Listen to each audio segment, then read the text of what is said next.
The broadcast is now starting. All attendees are in listen-only mode. Hello, everyone, and welcome to the Are You Ready to Sign Your First Lease workshop. Presenting today is Cynthia Schell from the Virginia Cooperative Extension in Prince William. In this workshop, we'll cover the challenge in finding a place you can afford in a tough rental market, what you need to ask yourself before you look, how to figure out what you can afford, and much more. We'll share resources for finding available rentals and review your rights and responsibilities as well as those of your landlord. You can also find additional resources on the Expo website. If you know someone who wasn't able to join at this time, the session will be available to view again on Facebook starting at 4 p.m. You can also find the Expo's monthly workshop schedule on the Expo website, as well as a virtual exhibit hall full of local businesses and nonprofits and the opportunity to get private, free financial counseling. And with that, Cynthia, take it away. Great. Thanks, Cameron. And thank you all for attending. If in any point during this presentation you have questions, please put them in the chat.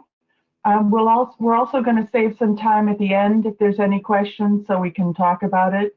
But do please let me know if you want me to stop or amplify on something that I'm covering. The first thing that I just want to highlight is the first page of this presentation, which will be posted, which has links to a number of different really helpful websites. So for renting especially, there are laws that are federal laws that cover renting, but a lot of the laws that cover the specifics of renting are state laws. So if you have some kind of specific questions about for example, what your landlord can and cannot do, you do want to make sure that you're accessing a Virginia resource. So virginiahousing.com is a great resource. HUD.gov is a great resource for both leasing and buying. Has a wealth of information on what you should know as a tenant and helping you to build your finances. It also provides you access to certified housing counselors. I'm a certified housing counselor. I volunteer for the Virginia Cooperative Extension. You can find other housing counselors at Cooperative Extension, and if you go to HUD.gov, they'll give you other agencies where you can find housing counselors. Excuse me, the next is consumerfinance.gov. That's the Consumer Financial Protection Bureau. There are some federal laws that cover reporting on your credit, and also special reports that tenants that are provided to landlords that you should be aware of, and I'll talk about those in a minute. And then pwcgov.org/money. That's Prince William Cooperative Extension. We offer regular financial classes, and we offer one-on-one counseling. So if you feel that you need a follow-up after seeing the seminar, please feel free to reach out to them. Finally, LSNV, that's the Legal Services of Northern Virginia. So I hope you don't need it, but if you do, they provide legal services to people in need. And if you have some issues with, if you think that people are violating housing rights, those would be a good people to reach out to. As I said, I'm a volunteer for the Virginia Cooperative Extension. The Virginia Cooperative Extension is part of Virginia Tech. The idea is that we extend learning into the community. So we have at our Prince William office both paid staff and volunteers, and we have one program, the one that I volunteer for, that focuses on financial education. There are also programs on parenting, the Master Gardener program, as well as nutritional counseling, and what everybody's heard of, 4-H. We work with these organizations listed here, including HUD Housing, the Federal Department of Housing and Urban Development, in order to provide you up-to-date information. Okay, So you're ready to rent, you think you're ready to rent, or you want to rent, or you want to get out of where you are now and go to a better place. That's great.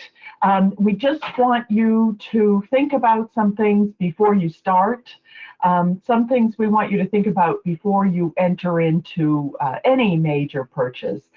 Signing a lease is a big deal.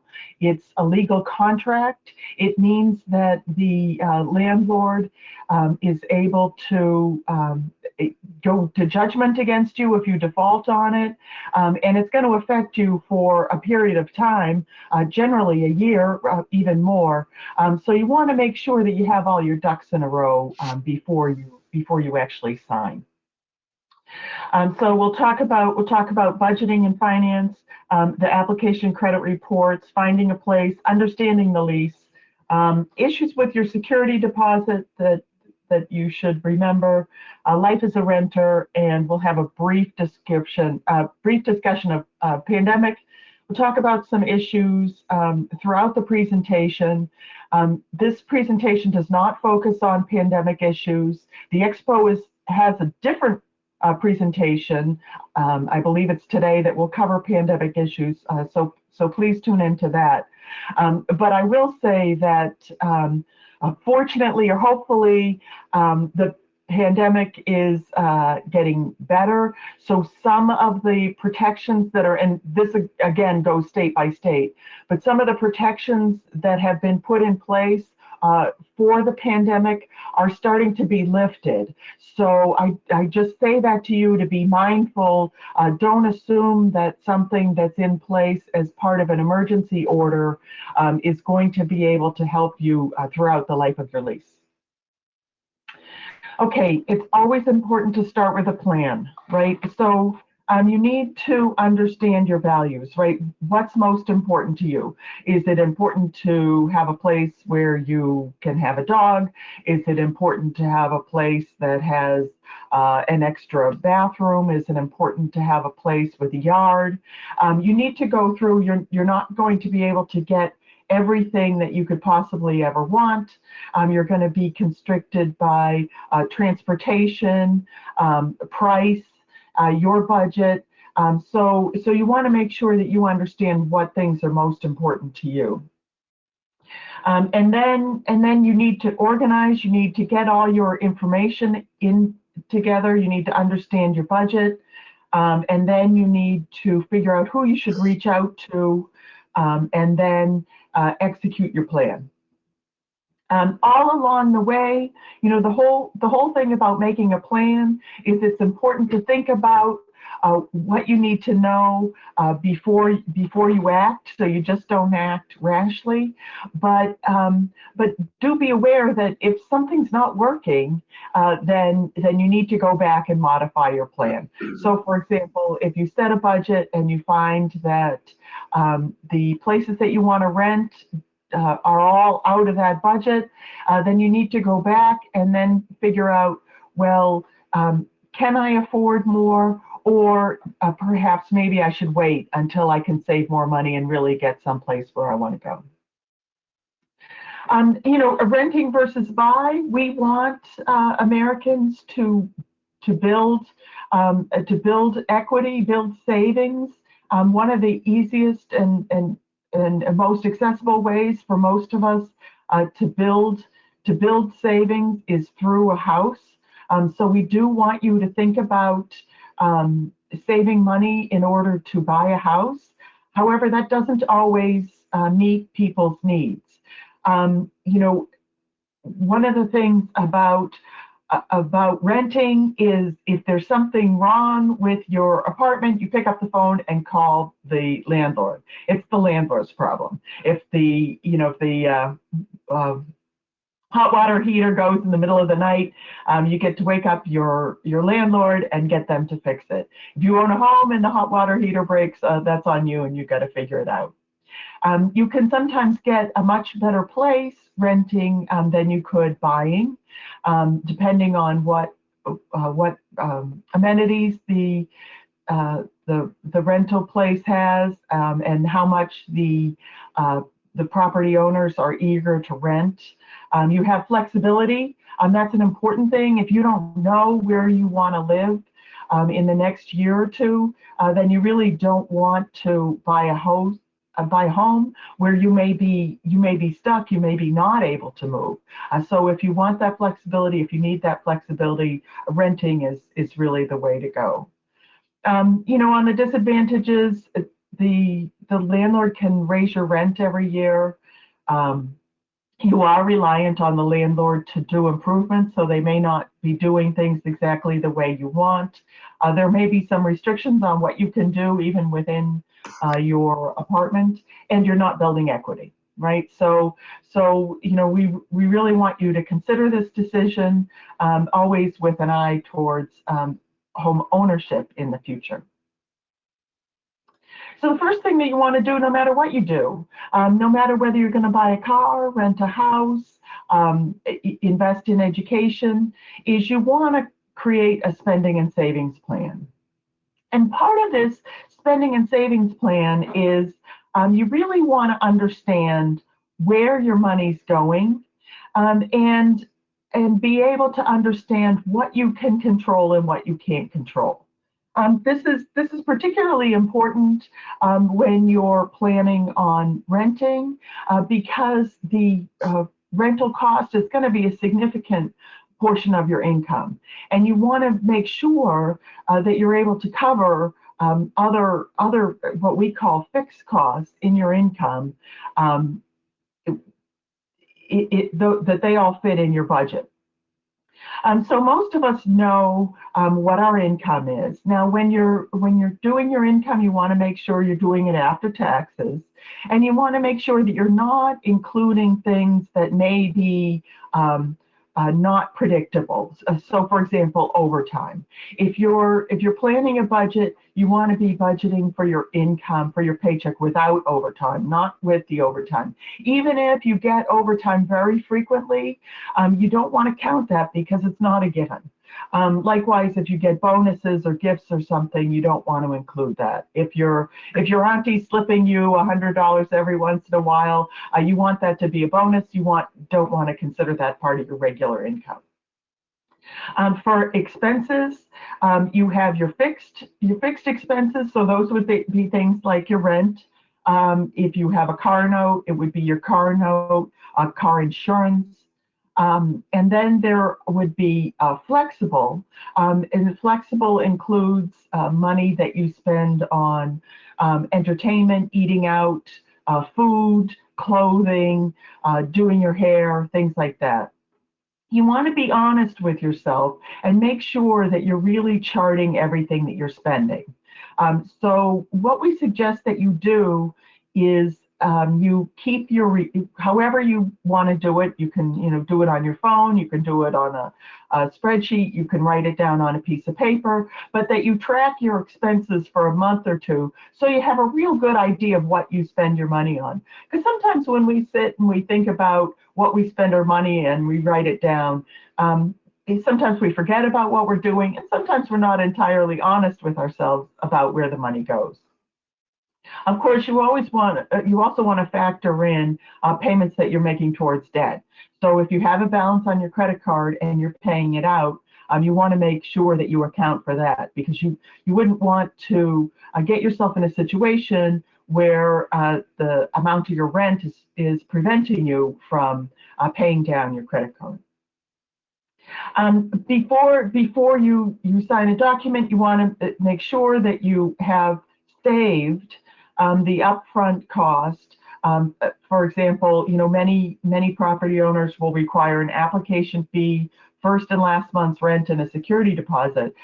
That's quite a lot of money. So that's why we talk about savings and spending plan. It's a good habit to get in to be saving money for your deposits, and then you get yourself in the habit of not spending all your money on every paycheck and putting some off to the side so that you can have it in the future. When we talk about setting goals, A very specific and measurable goal would be the deposit that you need in order to rent. But we also suggest that you save money, that you have 3 to 6 months worth of expenses. This is true for anybody, anytime. Unfortunately, we've now seen a number of different situations, including the financial crisis and the pandemic, where or the government shutdown, where all of a sudden people were left without money. It wasn't their fault. It wasn't something they could predict, and they had to rely on savings. And so we really want you to make it a habit of saving, putting money away for savings for during the good times, as they are, so that you have it when you really need it. Please be aware in all of these cases, developing a spending plan, spending down your debt. You can always talk to a certified housing counselor. As I explained at the start, at Virginia Cooperative Extension, Prince William, we have certified housing counselors. We have regular classes.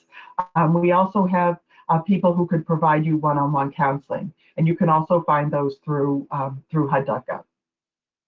Also, if you should shop around for a real estate or a rental agent, make sure that it's somebody that you're comfortable with, and make sure that it's somebody that that understands your situation. And if you don't like that person, then find somebody else. You know, you are in control here, and you want to make sure that it's somebody that you don't feel is steering you to something that might not be well suited to your interests. But they can also help you in understanding the market and in understanding resources that are available to you for saving money. Another thing that's always important is to check your credit report, to understand what's on there, to understand your credit score. Many of us are able to see, at least get a glimpse into our credit score through our credit card or our bank, or perhaps through a service such as Credit Karma, so that we have a clue. Your landlord is likely to pull your credit report to make sure that you haven't defaulted on any other leases or any other loans for that matter. You want to make sure that you don't have a high, what we call debt to income ratio. If you're spending most of your income paying off debt, so that would be paying off a credit card or something like that, you're not going to be a good candidate for a prospective landlord, because they don't want someone who's not going to have the available money to pay their rent. When we talk about credit reporting agencies, there's kind of two categories.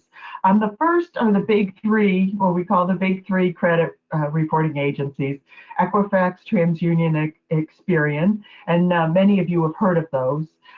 They prepare, they maintain your credit, what's called your credit report, which has information about you, information about your debts, information about loans that you've successfully paid off, and things that have been written off. And that information is used to develop a credit score. The credit score is going to be different depending on the credit reporting agency, and also depending on why they're pulling your credit. So a credit score that they create for somebody who's buying a car is going to be different from the credit score that they create for somebody who's buying a house. You want to make sure that you understand what is on your credit report. You can get this information at annualcreditreport.com. Don't use any other site. Annualcreditreport.com is a website that was created in response to a federal law. So it's maintained by the credit reporting agencies, but it was created because the government told them to. And if you go there, you used to be able to get one free copy of your credit report per year, but during the pandemic, you can get one free credit report per week through April of 2022. So for the next year, you can get one copy of your credit report from each credit reporting agency every week. And really, every week may be excessive, but have at it. You should look at it. You should know what's there. And if you're working to fix something, if there's something on there that's wrong that you want to fix, or if you're paying down debt, then you want to go back and make sure that your good activity is being reported appropriately. As part of, just for your information, when the companies create a credit score, these are the general factors that they use on this screen. The most important part is payment history. That is paying your bills and paying them on time. That is the most important thing. So even if you're a day late, that's late, and that's going to adversely affect your credit score. So you want to make sure that you pay on time. When you look at your credit score, your credit report, you'll see that when you pay on time, it's green. When you pay late, it's yellow. And when you pay super late, it's red. You don't want to have that red. People are as impacted by looking at that red and green color as they are the numbers on your credit report. So you want to make sure that you've got a lot of green there. The other important thing that impacts your credit score is how much you owe.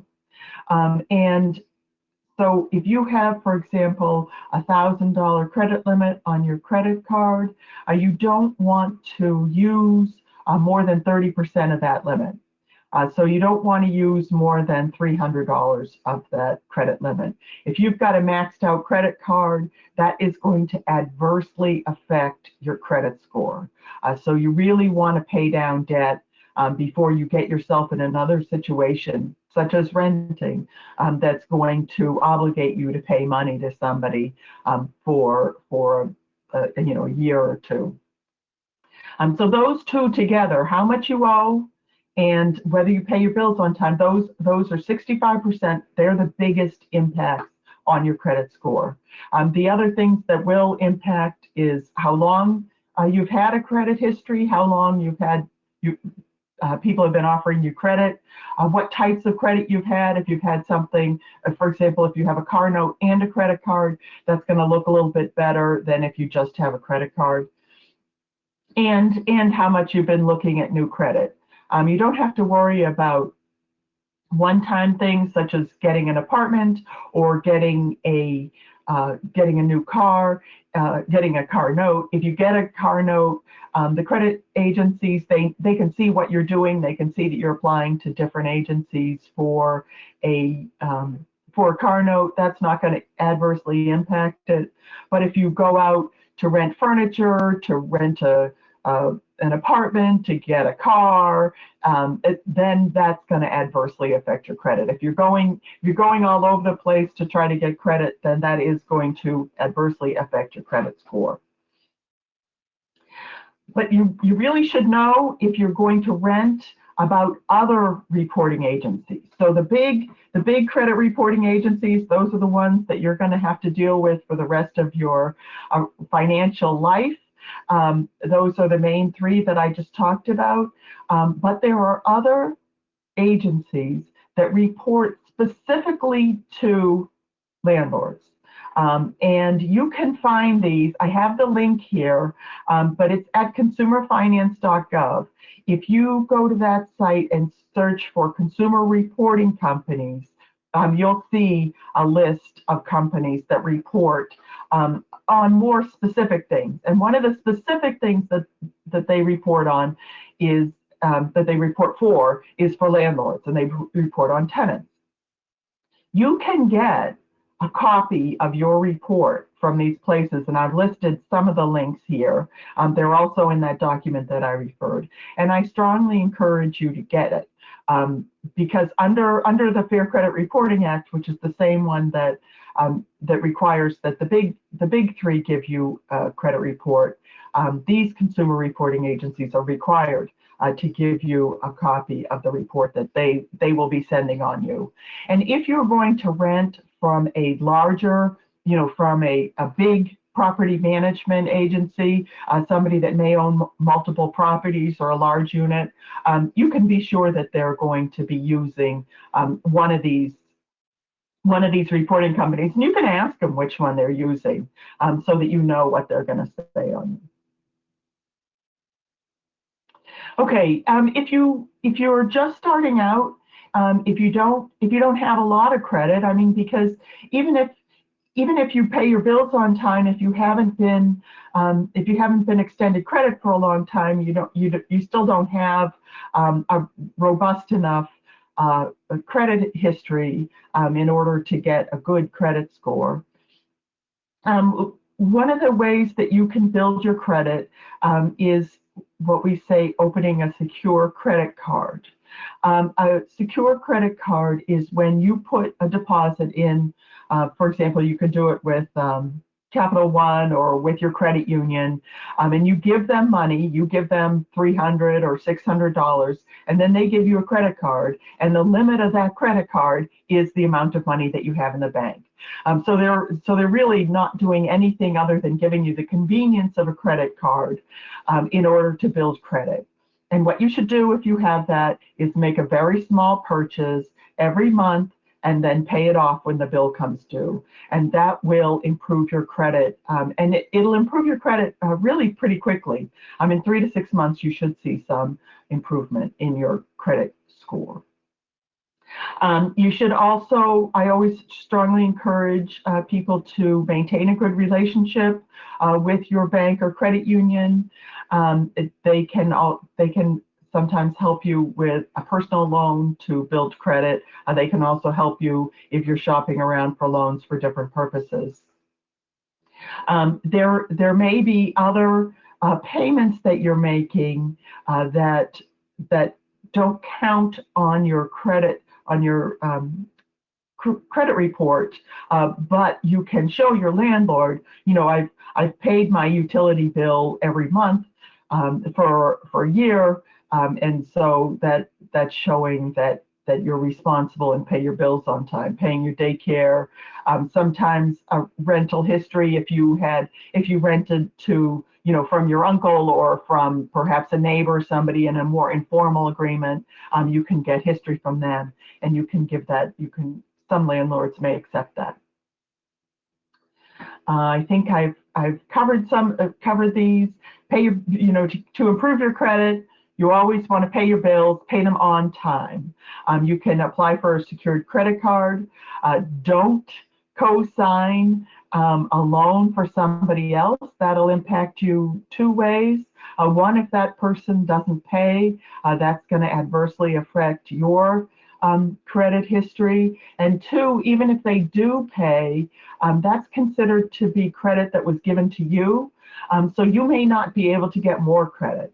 So if you've co-signed a loan for $1,000 with your cousin, then when the banks consider that you got that loan for $1,000, and they may not want to extend you more credit. Keep your credit card balances low. Keep them under 30%. If they're over 30%, then you should start a plan to pay them off. Don't get more credit than you need. And regularly review your credit report. And as I said, since we can all get them once a week, there's really no excuse on that. And I'm saying credit report, right? Credit report is what those agencies maintain. The score uses that information to come up with a number. Reduce debt when you can. Keep paying off if you have a balance on your credit cards. Pay them off. If you have a car note, pay it regularly, pay extra if you can. There are some tools. PowerPay.org was developed by another cooperative extension group, And that is a really neat tool that you can use that doesn't take any of your personal information, that you can use to see perhaps if you have more than one credit card, which you should pay off first and how much you can pay, and it can help you develop a debt payment plan. Also, you can work with a housing counselor. As I said, Cooperative Extension, we have housing counselors. HUD.gov, they have housing counselors, and they can work with you one-on-one to either with these tools to help you develop a spending and savings plan that can move you into better financial health. Okay, so with all that, you've gone through, you've made a budget, you know how much you have available to spend, and you're ready to start looking, right? So as I said, the first thing was going through your budget and figuring out what you have available to spend, right? And keep it on the low end. You don't want to take as much as possible out of your budget because that's going to limit you in your other activities. Do you want an apartment? Do you want a townhouse? How big? Remember factors such as utilities. Sometimes they're included, sometimes they're not. Think about the location. You know, if you have kids, it may be an issue about being close to good schools, or you might want to have it be close to public transportation. Use a viable website, virginiahousingsearch.com or HUD.gov to help you better evaluate places. We suggest that you use a real estate agent. They can help you. They can help protect you from knowing what the landlord's obligations are to you as a renter. There are some programs or subsidies to help renters. You look, if you live in Prince William County, you can look in Prince William County or look in your own county. Do understand your rights.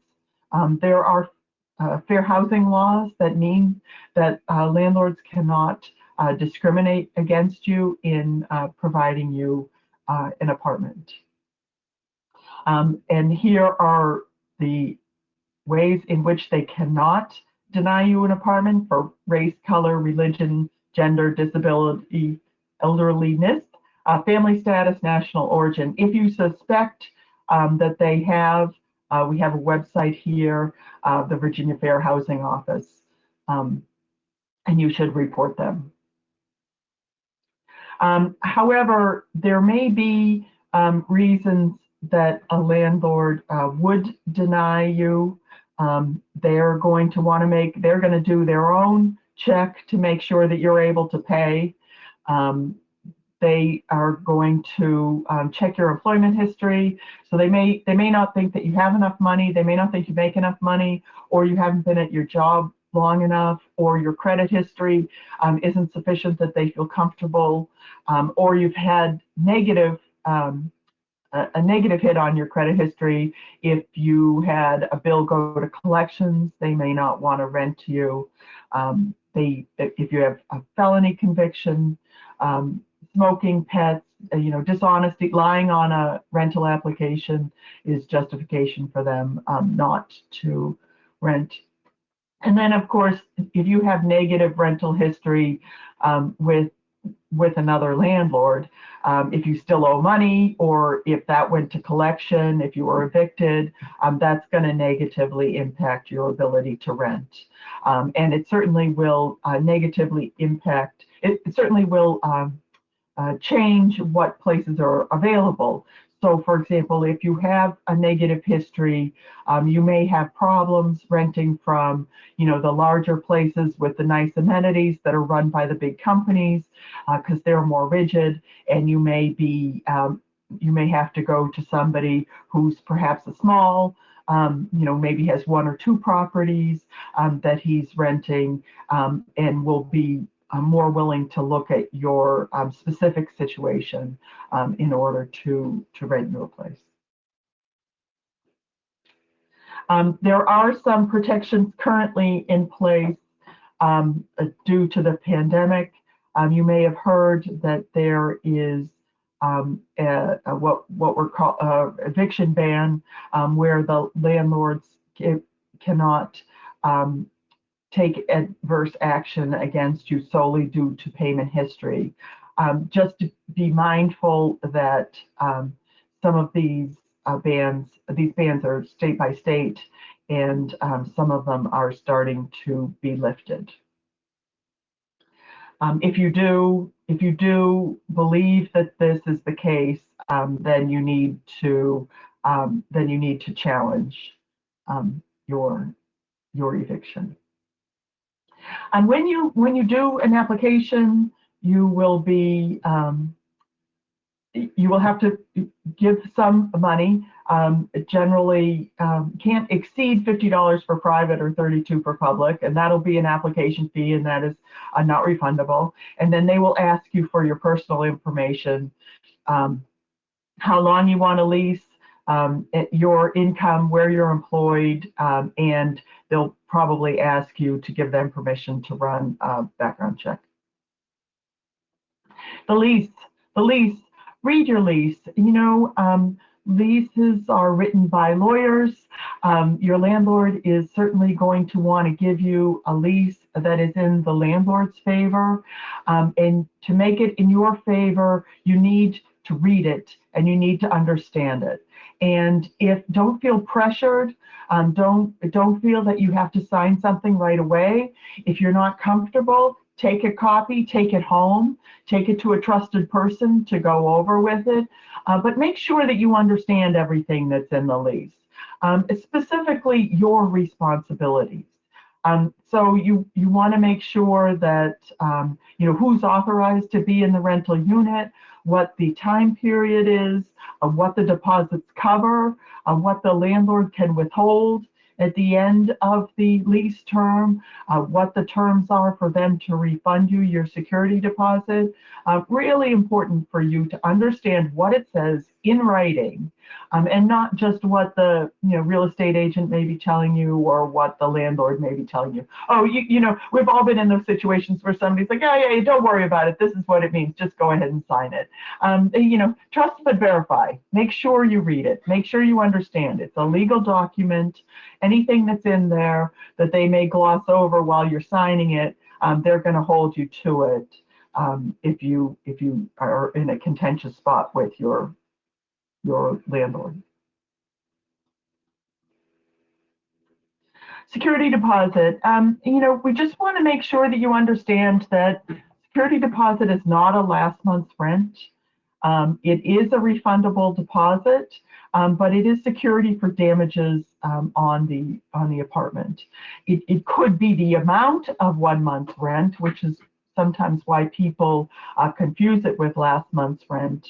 And the landlord needs to keep that money separate. So the landlord can't put the money that you're paying for rent in the same account that they're putting the money in savings for the security deposit. They're not supposed to be spending that money because that money is just their protection in case of damages to the property.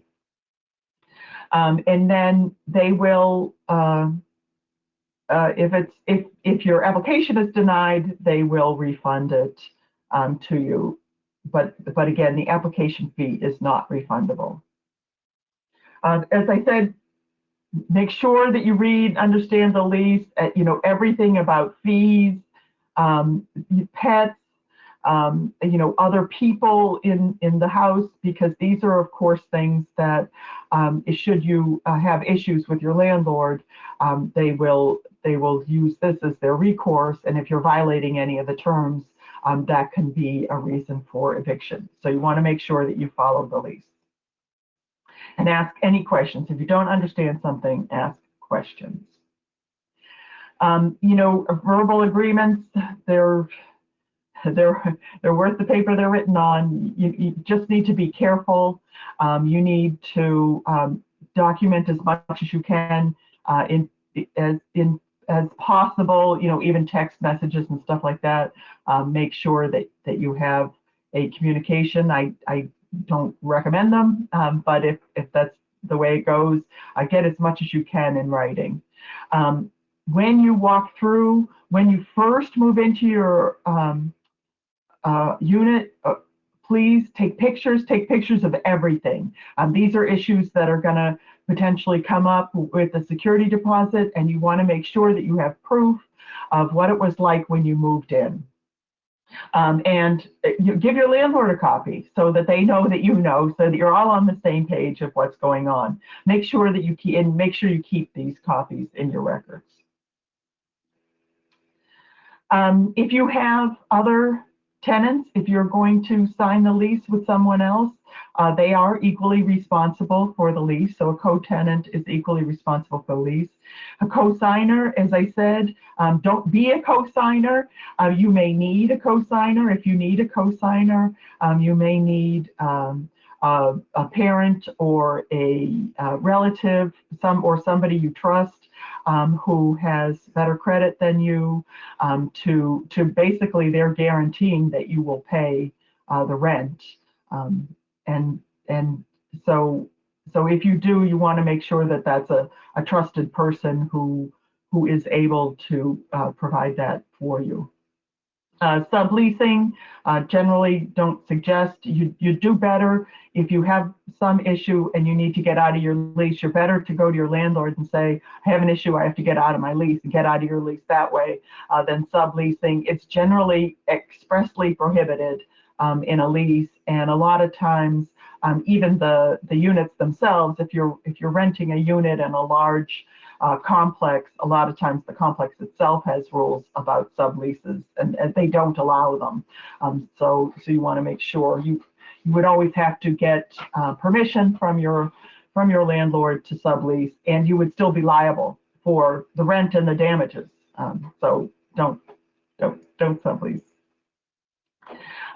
We just have some misunderstandings about what can happen. The landlord can't evict you immediately. They need to have cause. They need to take you to housing court.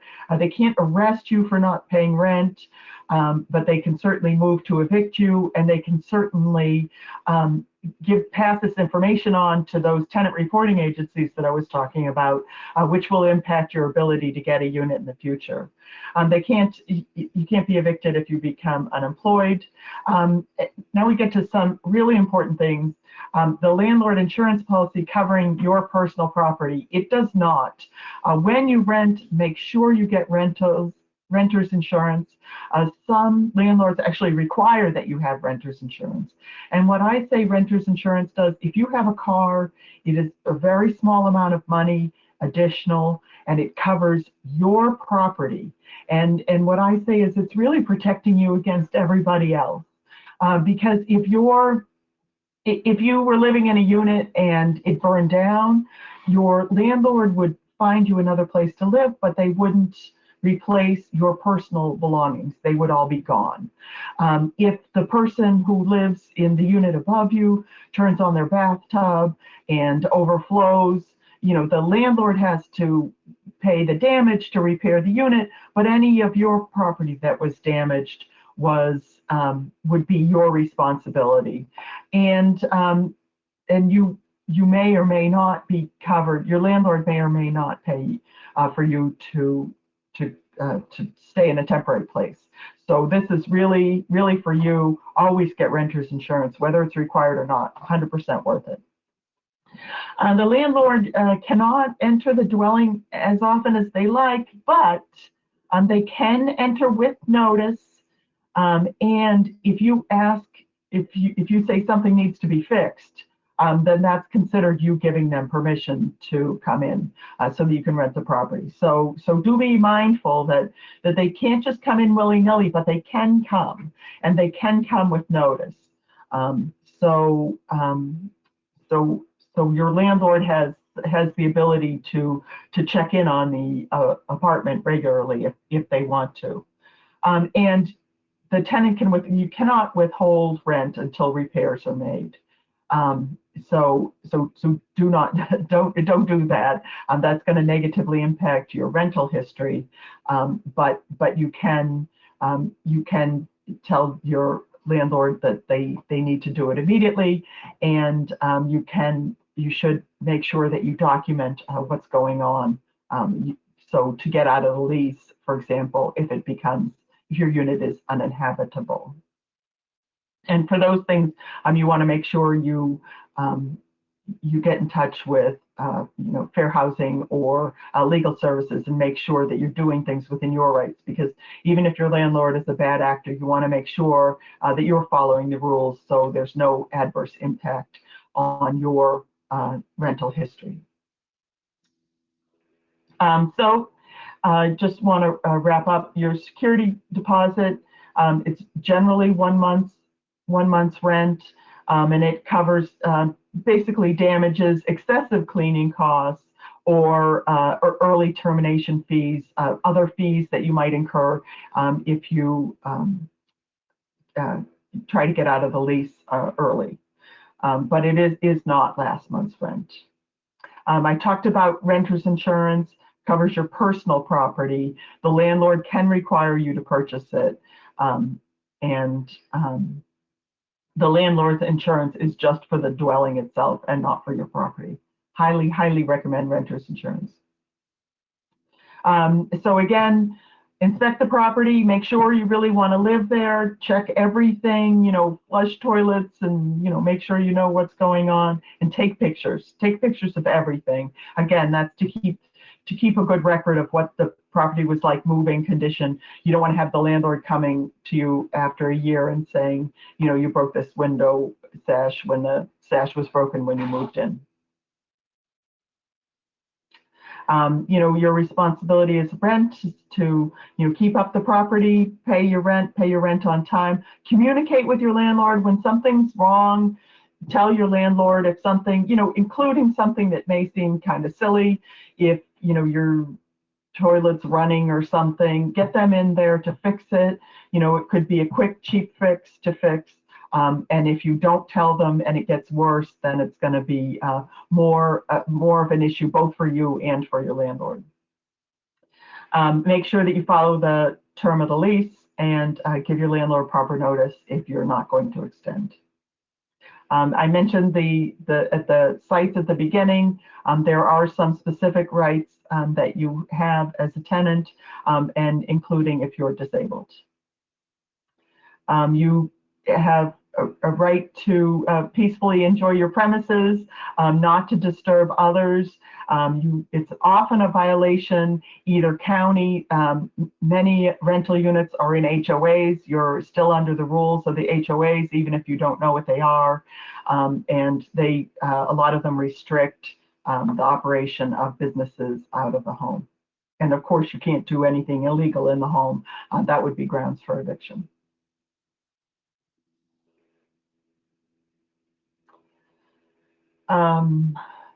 So, right, you should be aware of your landlord should be maintaining smoke detectors and carbon monoxide detectors. They should be working. If they're not, you should let your landlord know. At move out, just like with move in, you should be there with your landlord or with their agent, whoever they have who's inspecting the property, and you should take pictures with them, so that you're all on the same page. It'll make the move out process easier and less contentious about whether there's damage and who caused the damage. And they do have to either give you back your security deposit or explain to you what items they took out of it within 45 days. You have rights to dispute deductions made to your credit report, and again, this is why it's important to keep records, both of move-in condition, move-out condition, as well as any communication with your landlord. However, if you did violate the lease, then you may not get back your security deposit, including if you violated lease terms or caused excessive damage to the unit. As always, beware of scammers. Beware of people telling you that they can fix your credit report or get you an apartment with no money down. Always, if something sounds too good to be true, it probably is. So just in closing, make sure you know the laws and regulations for renting in your area. And as I say, that includes if you're in a homeowners association, which most of Northern Virginia is in one, make sure you know those rules too. Understand your budget. Make sure that your rent is um, well within your budget and you can still pay off your debts and save money while paying rent. Review the application, understand what's on your credit report or your tenant report. Understand the lease, read the lease, take time, and be a good renter. So thank you for joining us today, and have just a few links at the end. And if anybody has questions, we have a few minutes. So far, Cynthia, I'm not seeing any questions. One person did have a question that they couldn't sign up for the upcoming webinars, and that will happen later this month. The next webinar isn't until the second Saturday. Okay, sorry. Yeah, okay. I knew it was coming. I didn't know what day it was. Yeah. And so I'll give a couple more minutes for people to ask questions.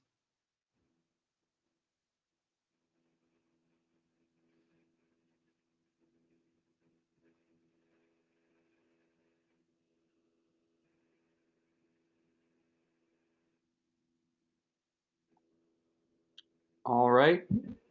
Oh, If there aren't any questions. great. Well, if not, good luck and thank you for your time. Thank you.